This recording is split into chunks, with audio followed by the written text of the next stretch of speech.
Meeple Nation Podcast, bonus episode number 2, our top Spies and Secret Agent games, Showdown. Ready, fight! Welcome, citizens, to Meeple Nation. Grab your favorite beverage, pull up a chair, warm up those dice, and join us at the game table as we discuss board games and the board gaming world. Each week, the hosts of Meeple Nation share their love for board games and the amazing memories that come from playing games with some very outstanding people. Let us now join our hosts in their natural habitat, the game table. Meeple Nation Podcast is sponsored by GameToppersLLC.com. Check out their website, find something that will fit your gaming space, and you will love it. We promise you that. You will not regret any of the Game Topper products that you decide to bring into your home and into your gaming space. Upgrade every game night with something from GameToppersLLC.com. We are the hosts of Meeple Nation. I'm Nathan Howard. I'm Andy Holliday. And I'm Douglas Stewart. Go to our webpage, meeplenation.com. There you will find a whole smorgasbord full of fun activities. We have blogs. You can view our photos from our various socials. You can read our bios. You can email us and tell us what games you think should have been in our Showdown. Tell us what you think of these Showdown episodes. Or you can go to our Patreon link and support the podcast.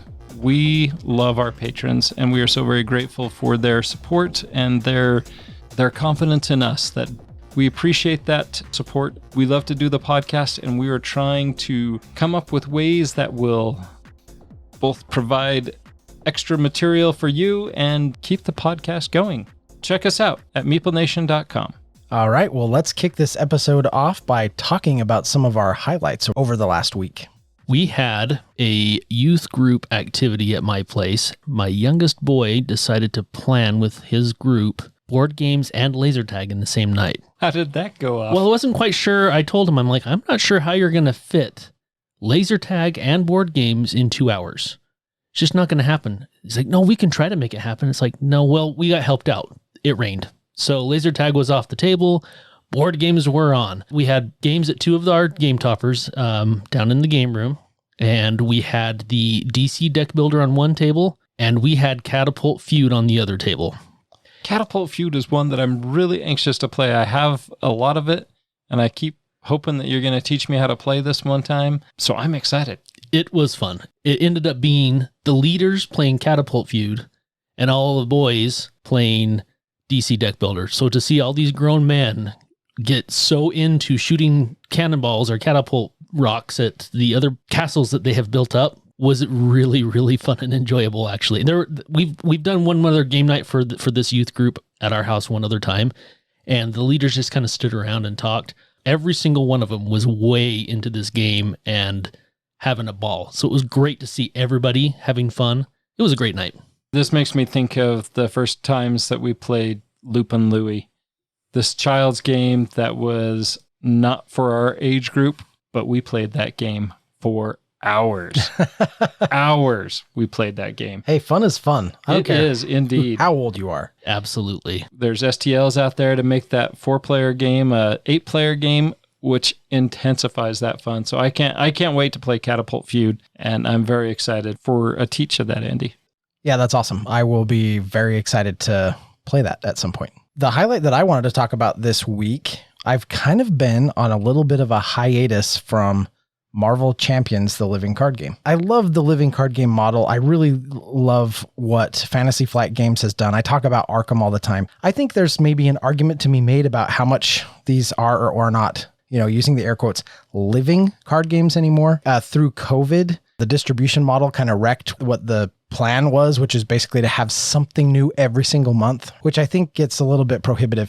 They haven't had anything new for a while. There's been a little bit of a gap. I think the next thing we're waiting for are some more of the X-Men characters and an X-Men themed expansion. I did get kind of sucked back in after not playing it for a little while, and I am finally making my way through the Mutant Genesis expansion. I built a Wolverine deck and I built a Quicksilver deck, and Sabretooth kicked my trash. which kind of felt good. A game needs to be punishing in good ways, right? For it to feel like it's a challenge and for it to feel like you want to do a better job at building your deck and come back at it with, fresh eyes and all that kind of thing. So I actually dropped Quicksilver out and I went and grabbed my old buddy, Tony Stark. And then took Wolverine and Tony against Sabretooth. And yeah, the trash kicking happened in the other direction the second playthrough. I've been talking a little bit more recently about sort of having some Marvel fatigue. If I'm going to play a Marvel game, this is the experience I want to have. This has all the right flavors. Marvel Champions just does it so well. It makes you feel like you are an incredibly powerful hero and you are going up against a legitimate challenge. That whole process of deck building, the mechanisms, running through sort of the strategy of, okay, am I going to play to attack or thwart the enemy, or do I need to have a round where I build my character up and get some of his assets into play? And I love, love, love how you have to use cards to pay for cards. So you've got a handful of cards. It's like, okay, well, this is the one I want to play. It costs 2. I've got to discard 2 cards from hand, or 2 resources, because some cards will have more than 1 resource. But I've got to essentially give up certain opportunities or certain things in my hand in order to put certain things out on the board. And that decision just always is fun to make. Depending on the situation, depending on what's happening on the board, you kind of you're constantly sort of pivoting into what threat is hitting you at any one given moment. I love it. I think it's fantastic. So speaking of fun games, I got the chance to play Mamma Mia again recently. It's oddly enough sitting here right next to me that I have left out on the table to get you guys to play it. Neither of you have played that, right? Nope. This is a pizza building game. It's a memory game, a deck stacking game. You're going to begin the game with 6 ingredients and 1 pizza. Each pizza of your set is going to have a set ingredient that it needs to have. So I usually always play purple. All of my pizzas require olives. And then there are a variety of pizzas. So I believe there's 7 different pizzas. You have the Bombastica that has to have at least 15 ingredients. Then you'll have one that requires 4 pineapple and an olive, 4 pepperoni and an olive, 4 peppers and an olive. And then there's one that requires 3 of the lowest stack of ingredients out there. And what that stack means that as you're building the discard pile, you're going to put as many of the same ingredients that you want from your hand into the discard pile face down. And then you have the option to add 1 pizza to that. As the discard stack fills, eventually somebody's going to draw the Mamma Mia card out of the draw pile. And then at the end of the round, when that draw pile has been depleted, whomever holds the Mamma Mia card is going to grab that discard pile, flip it over, and then they're going to start splaying out the cards. Any ingredients is going to be stacked up until they reach the first pizza order. At that point, the Mamma Mia is going to look at the pizza and then compare what the pizza requires to the ingredients that are on the table. If those ingredients are there, those ingredients are going to get discarded and the player is going to score the pizza. If the ingredients are not on the table, the active player whose order just came up can look at their hand, and if they have managed to preserve some of those resources into their hands, those ingredients into their hands, then they can discard those from their hand to add that to the table in order to complete that pizza. And then you're going to go through this deck 3 times in order to try to complete as many pizza orders as you can. It's very simple, but very fun. It's all about trying to remember what was in there, trying to plan, when do I play my Bombastica pizza, and when am I going to plan it out so that I can take advantage of the pizza that requires 3 ingredients of the least stacked out there. Timing is crucial. Memory is key. But Mamma Mia, great little fun game if you can find it. A secondary version, it's not an expansion, they're solo games. The reimplementation is Sol Mio. Very similar in aspects. Your pizzas are going to be a little bit different. Both very good games, both designed by Uwe Rosenberg. That's awesome. Yeah, I don't think that this is a game that really would make my radar at all, but hearing you and Dave both talk about it with fair degree of reverence makes me kind of want to try it sometime. I think that's what's so great about the hobby is there's some games that you would look at and you're like, yeah, I would never consider that game. You hear somebody who's somewhat passionate about the game or enjoys the game, and you find out that some of those games that you would have passed, like Lupin Louie or Catapult Feud, end up having a ton of fun with. Yeah, that's true. Then you end up guys looking on Amazon. Is that available? Yeah. Where can I buy this? Yep. That's awesome. Let's go ahead and dive into this week's bonus episode Showdown. We are going to be comparing our top Spies and Secret Agent games. If we go back to episode 492, where we did our top 5, we've already talked about those top 5 games. We've gone ahead and thrown those into Pub Meeple. We're just going to do a head-to-head comparison. So really quick, here's the list of games. There are 13 on the list, so we each put in our top 5s, but there were 2 crossovers, so the list is 13 games. We've got 5 Minute Mystery, Android Netrunner, Battlestar Galactica the board game, Chronicles of Crime Noir, Deception Murder in Hong Kong, Legendary, a James Bond deck builder game, PI, Pandemic Legacy Season 0, Rear Window, Shadowrun RPG, Spectre Ops Broken Covenant, and The Reckoners. So the 2 crossovers were The Reckoners and Legendary, a James Bond deck building game. Let the battle begin. We need to get a bell. Ding! There you go. All right, first up, we've got Battlestar Galactica the board game versus Shadowrun RPG. That's an easy one for me, Shadowrun RPG. I love RPGs in general, but Shadowrun is my favorite campaign setting, so hands down Shadowrun for me. Man, that's kind of tough. I have played Battlestar. I'm going to admit that it wasn't my best experience at the table, but I did like it, and I really like the reimplementation, Unfathomable. But the idea of the Shadowrun RPG just sounds so appealing to me. I love that setting. Even though you don't own your equipment? You do own your equipment in that one. Oh. That was Spycraft. That was Spycraft. I was going to say you about had me. I was backtracking, and then Andy came to the rescue. Man, I think I'm going to go Shadowrun on this one. I'm definitely going to go Battlestar Galactica. All right, well, there's only 3 of us, so 2-1. So who did you play Battlestar with? Did you play with us? So that was actually, yeah, it was. And it was in my early days of playing with you guys. That was at the old HQ. And I think the issue was there were too many players, and a couple of them, and I won't name names, but a couple of them were kind of checked out. Yeah, I get that. We need to give it a try again. Were there too many Cylons? Yeah, was that the game I screwed it up? No, you didn't mess it up. Okay. I mess up a lot of games. I think for me, it's just that I'd rather play Unfathomable. So Yeah. if I'm putting these 2 head-to-head, I'd say Shadowrun. All right. Okay, Shadowrun it is. It's been locked in. Next up, we have PI versus Rear Window. And this is actually a little unfair because I don't think either of you have played your Rear Window. I've had it over here and we've played it numerous times, but I don't think either of you have played it. No, but I don't think Annie's played PI either. I have. Oh, have you? Yep, and I've listened to you talk about Rear Window, and I think I would pick Rear Window. I would definitely pick PI. And my vote's, having played them both, my vote is definitely Rear Window. I do like PI, but Rear Window is a better game. Okay, next up, we've got Pandemic Legacy Season 0 versus Chronicles of Crime Noir. I'm definitely going to go Pandemic Legacy Season 0, but the Chronicles of Crime Noir is very appealing. I very much like the noir theme, but I'm still going to go with the whole Legacy experience for me. I haven't played either of these, but I'm going to base my opinion on Chronicles of Crime, and I'm going to base it on Pandemic Legacy Season 1, which is the one I've played, and I'm going to have to go with Pandemic Legacy Season 0. And having played Season 1 and Noir, as much as I love Noir, it's absolutely fantastic. I also am super excited about the Legacy game, and that's where my vote would be too. Locking it in. Next up, we've got Android Netrunner versus 5 Minute Mystery. This is an easy one for me.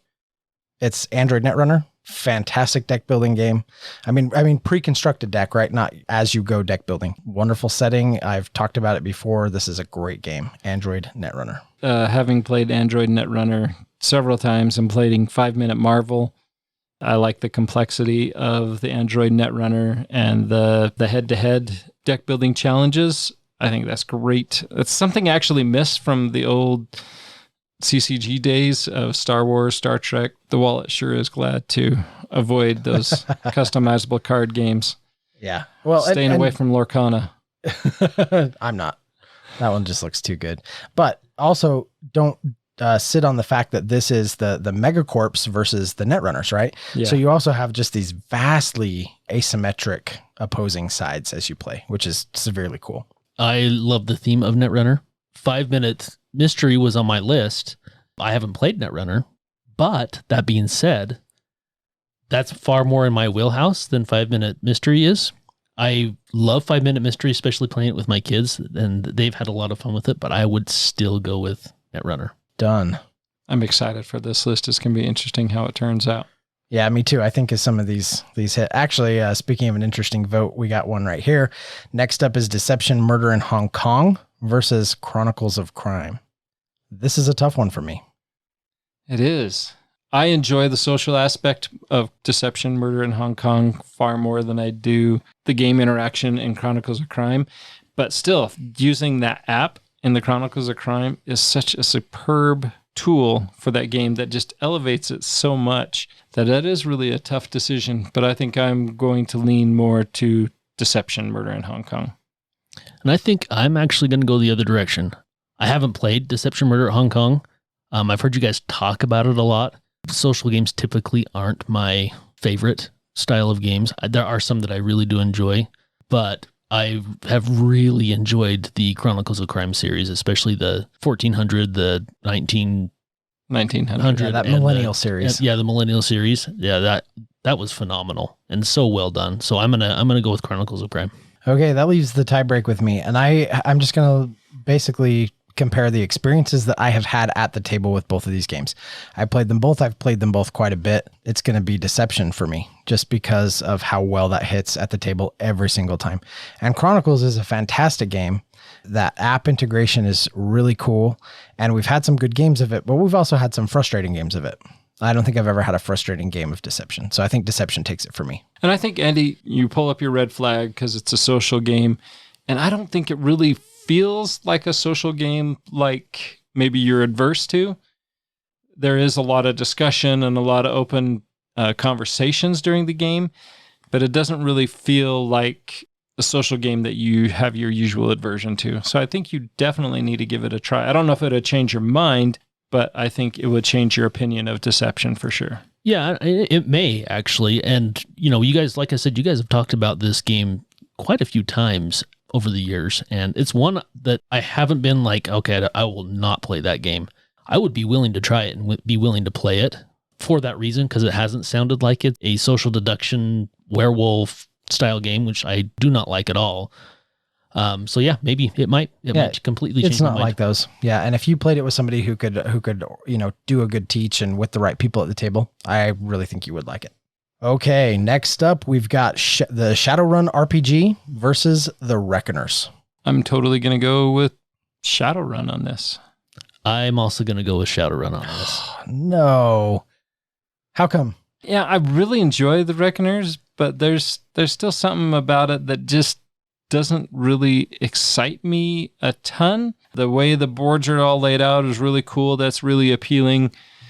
But just a lot of it could go through my association with the story, the books, but it just doesn't feel like Steelheart doesn't feel as ominous in the game as he did in the books. I feel like he does. I feel like they did a good job. I really love the Reckoners. I think the Reckoners would probably be my pick given these two. But Shadowrun it is. That's 2 versus 1. So Shadowrun advances.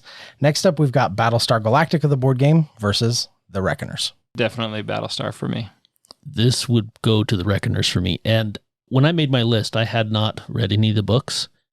And I have since, I'm almost done with book 2. And that has made me actually like the Reckoners even more, having understood the story and the characters in it and everything else. So definitely Reckoners for me. Yeah, it's going to be Reckoners for me too. Locking it in.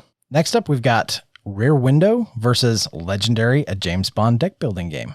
So not playing Rear Window, I still really want to say Rear Window, and I think I just might. I mean, I enjoyed the Legendary deck builder for sure. I love the way that the games are separated and separate them by movie, and then you can mix and match, combine them all together. The whole appeal of Rear Window leaves me very anxious to try it. And the night you brought it, when Andy and I were playing Mind Management on this table, and I was listening to Rear Window on that table. I'm sure you had the same kind of feelings that you were listening to Mind Management thinking I wanted to play that, but you were stuck playing Rear Window. Yeah, I was the teacher of that one and you were the teacher of Mind Management. And I think we both wanted to play the other game at the table. Yeah.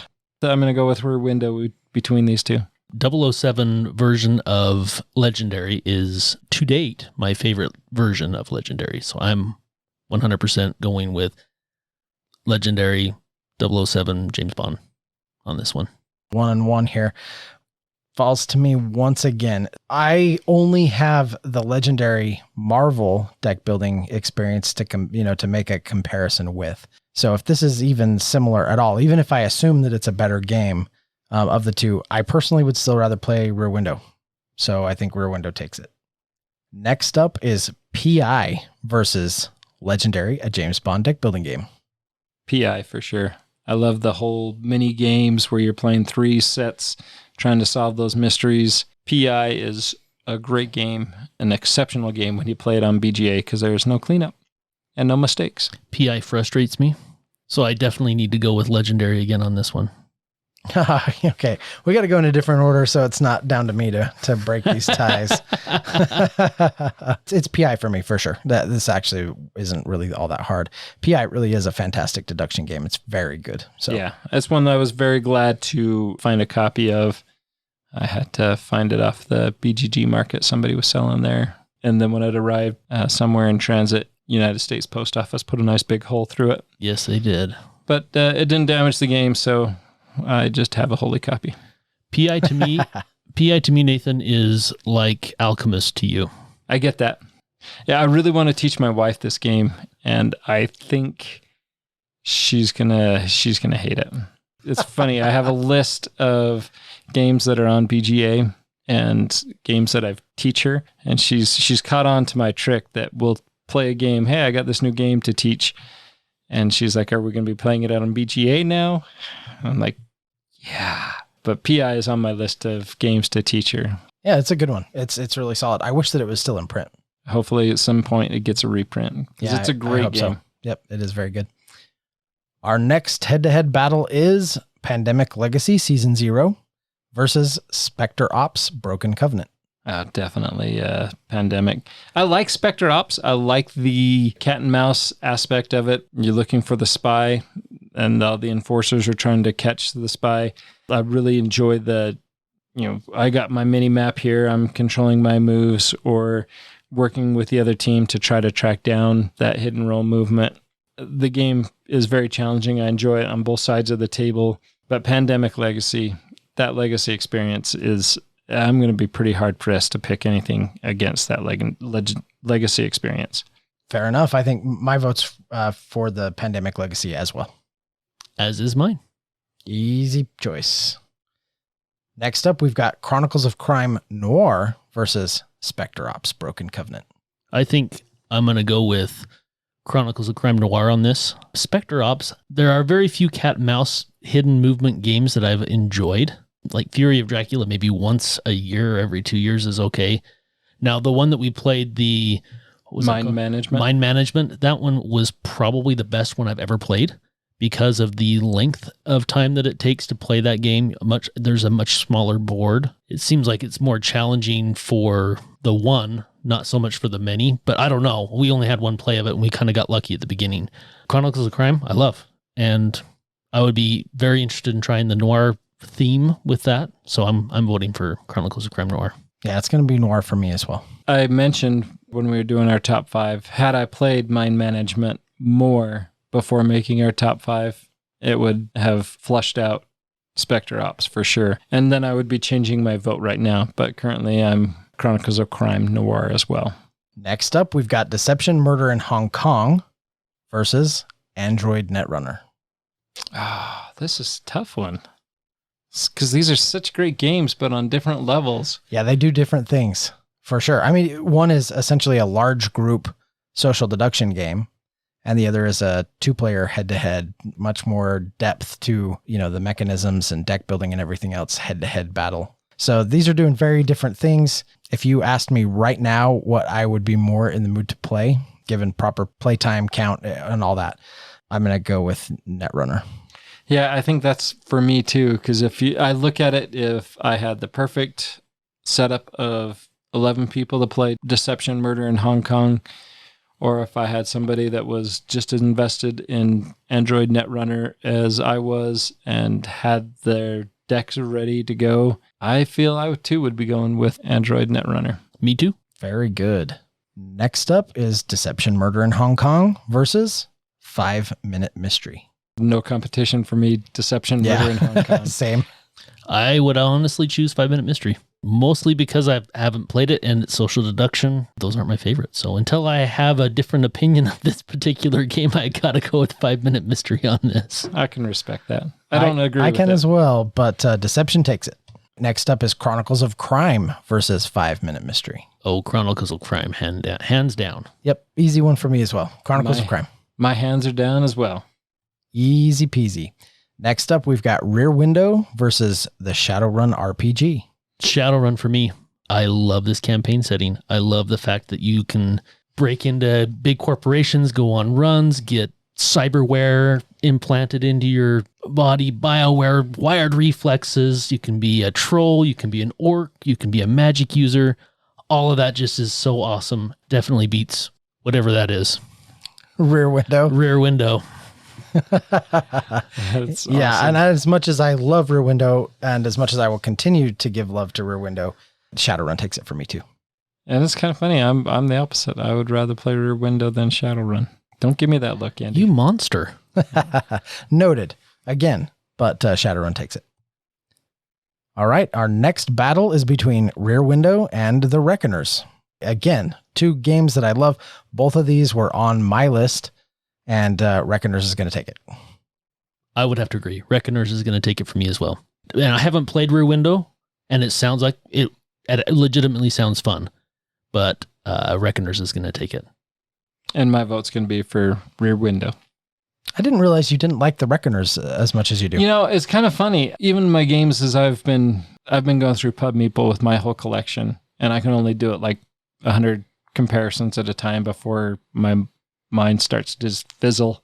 Yeah, same. It's a huge undertaking. Yeah. And it's funny that I look at some of those games, I'm like, I really like this game, but I keep choosing the other game over this. I don't dislike the Reckoners, but given the opportunity, I'd rather play something else.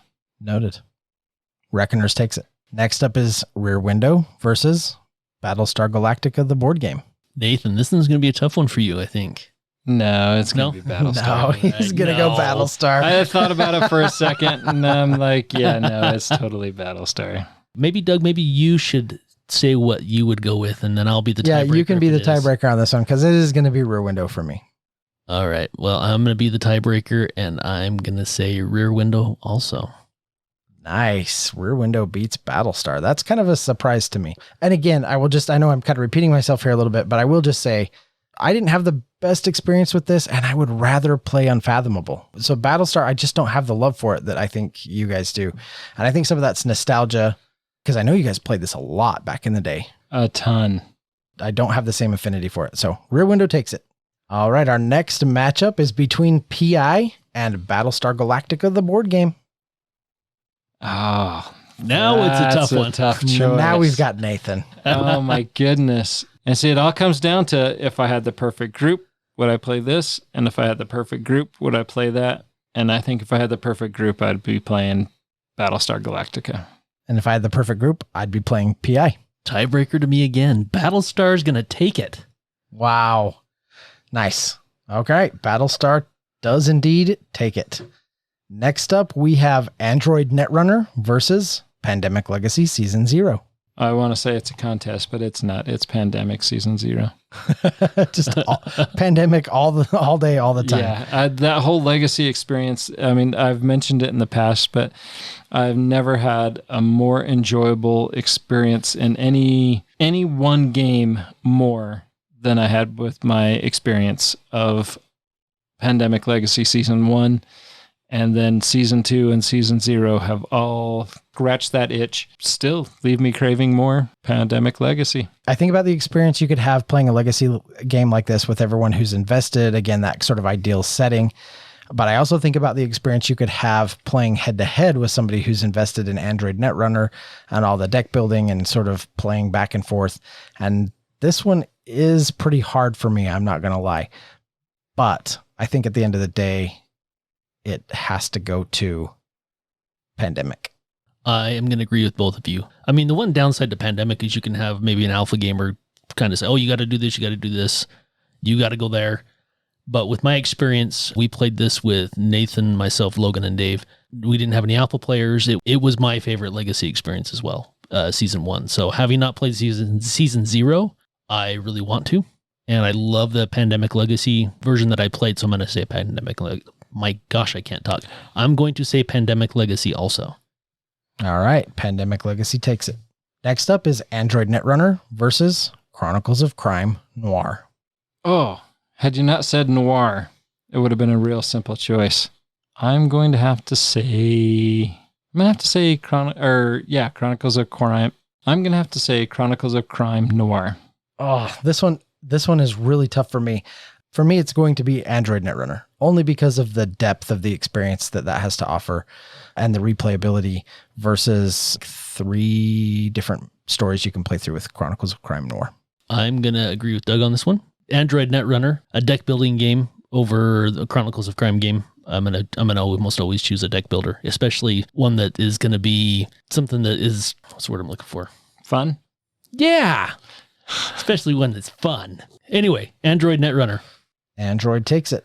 Next up is Deception Murdering It's contagious. Deception Murder in Hong Kong versus Chronicles of Crime Noir. I'm going to turn my tables and go to Deception Murder in Hong Kong. Well, this matchup came up before, only without the Noir. And I was talking about the experiences that I had at the table. My experience playing Noir takes it over Deception. Both fantastic, but I've got to give my love to Chronicles of Crime Noir. So Andy, once again, tiebreaker. I feel like I'm so powerful right now, guys. I'm kind of liking this a lot. I'm going to say Chronicles of Crime Noir. Good choice. But I also feel like I disagree with Nathan most of the time when I have the tiebreaker, and it's not on purpose, Nathan. I feel judged. It's feeling a little picked on over there. Next up is Deception Murder in Hong Kong versus Spectre Ops Broken Covenant. Easy choice for me. It's Deception. Yeah, it's Deception for me as well. I haven't played either of these, but Deception sounds like more fun. Deception it is. Next up is Chronicles of Crime versus Spectre Ops Broken Covenant. Another easy choice for me. It is Chronicles of Crime. Yeah, same. Easy for me too. Yep. Same. Okay, well, next up, maybe this will get a little more interesting. We've got 5-Minute Mystery versus Spectre Ops Broken Covenant. 5-Minute Mystery. 5-Minute Mystery for me, too. I'm going to say Spectre Ops. All right. Well, at least we had an opposing vote on that one. Yeah. It goes to 5-Minute Mystery. This one could be good. We've got Pandemic Legacy Season 0 versus the Shadowrun RPG. Oh, wow. I still know what I want. What I'm going to pick. It's going to be Shadowrun for me. I know what I'm going to pick too. So yes, we do. We know what Nathan's going to pick. So it's back to Doug as the tiebreaker. No. Okay. Man, Shadowrun versus Pandemic Legacy. It's going to be Pandemic. If we're breaking the tie here, good it's choice. got to be Pandemic. I had to throw some love Nathan's way. Also, I legit think it's better. That's because Doug likes me better. We've got to play Shadowrun. We got to change Doug's mind. I'm probably feeling a little bit about Shadowrun like you are about Deception in that regard. Next up is Android Netrunner versus the Shadowrun RPG. Android Netrunner. Shadowrun. Android Netrunner.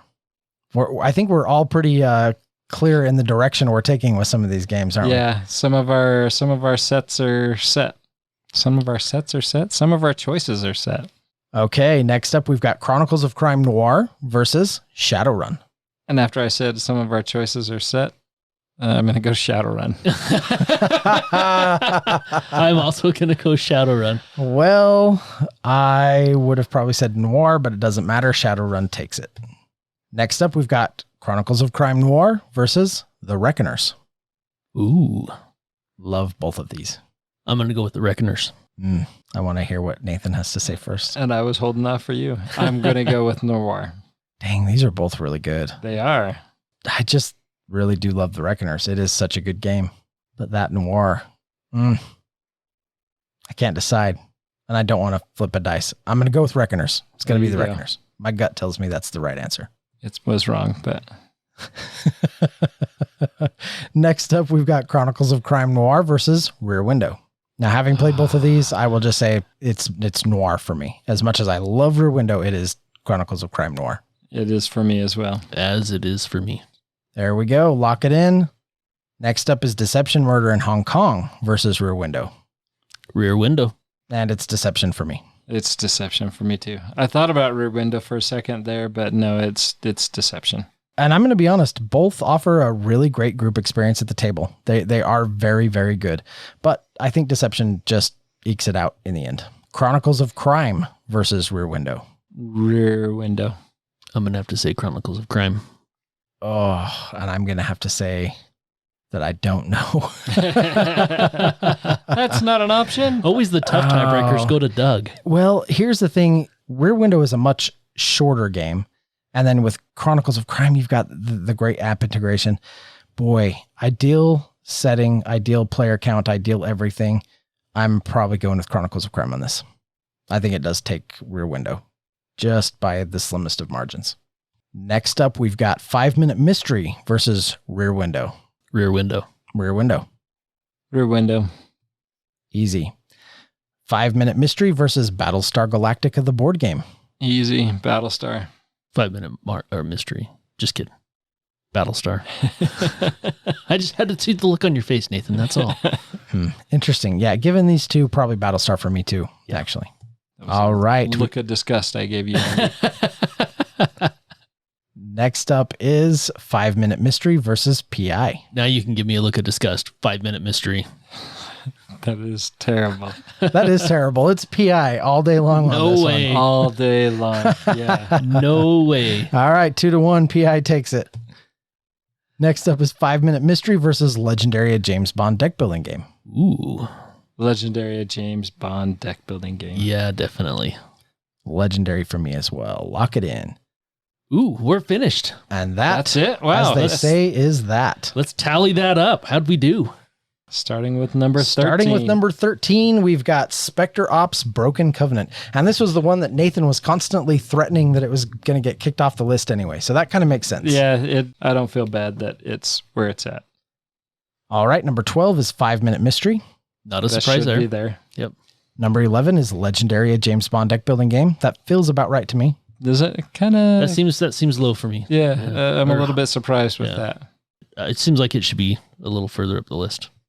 Well, that just shows you how good the games above it are, I guess. I guess so. Or how poorly you voted, Doug. Or just how much influence I have.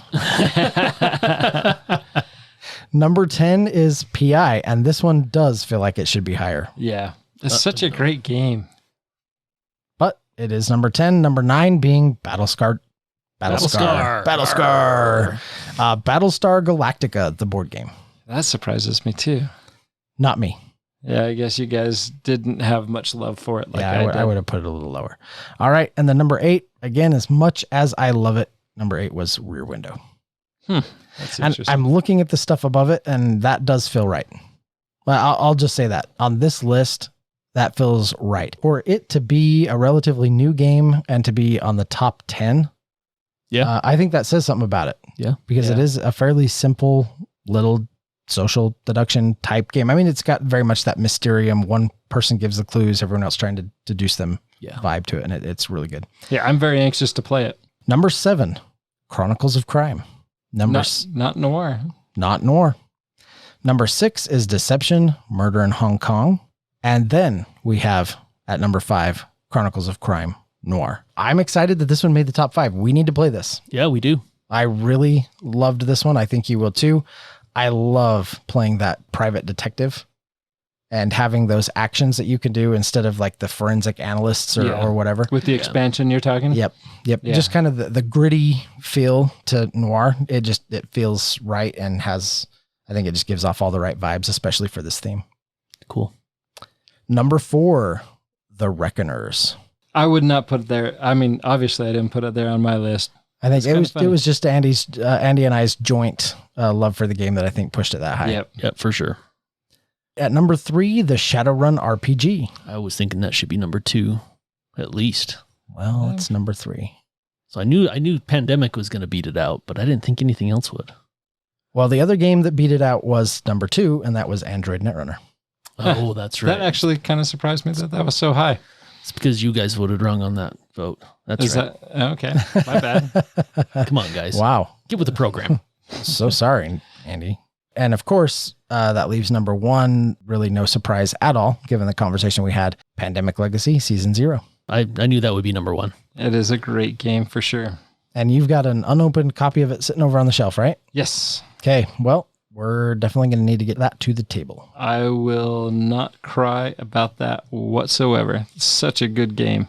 Fun to see how those all matched up and ended up with a top 13 list. Funny that how different our opinions were, but yet we could swap out some of those choices. And I really enjoy these showdowns. I think they're fun.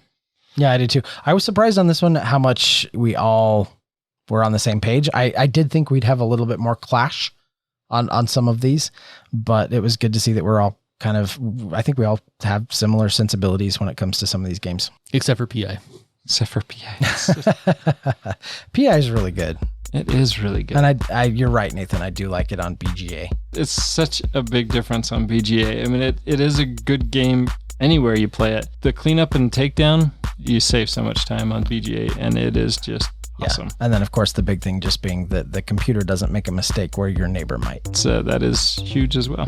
And that was bonus episode number 2. Ding, ding, ding. Until next time. We'll see you ringside at the next showdown at the game table. Thank you for listening and being a part of Meeple Nation. If you would be so kind as to follow, subscribe, share, and rate or review this podcast, it really helps to spread the fun. You can be more involved in supporting the podcast by joining the nation at patreon.com/Meeple Nation, or you can find a link at the top of our webpage, meeplenation.com. And while you're there, look at all our extra content. There are links to all our past episodes, a wide variety of blogs, pictures from our Instagram feed, and bios for all the hosts and our awesome bloggers. Follow us on Twitter, Instagram, and Facebook, all under Meeple Nation. If you would like to chat with the hosts or other members of the nation, you can join our Facebook group, Meeple Nation Off Air. We hope to see you again at a game night, a con, or maybe a suspense-driven evening of werewolf. Thank you for listening and supporting Meeple Nation, and stay tuned for next week's episode. Thank you so much for listening. We very much want to thank our patrons who help keep the podcast running. I personally want to thank my co-hosts for all the help they provide with both content here on the podcast, in addition to what we have available on our website. Without them, the podcast would not happen. If you too would like to support the podcast, you can join the nation at patreon.com/Meeple_Nation. Or you can find a link to Patreon at the top of our webpage, meeplenation.com. If you have any questions, comments, or games you feel should be on our radar, you can always reach us at meeplenation@gmail.com. We can't wait to hear from you. I am grateful to Doug and Andy who helped me edit episodes, and I want to thank James and Kim Clark who do the editing on our blogs and on our webpage, which can be found at meeplenation.com. We want to thank Brain Detergent for our music.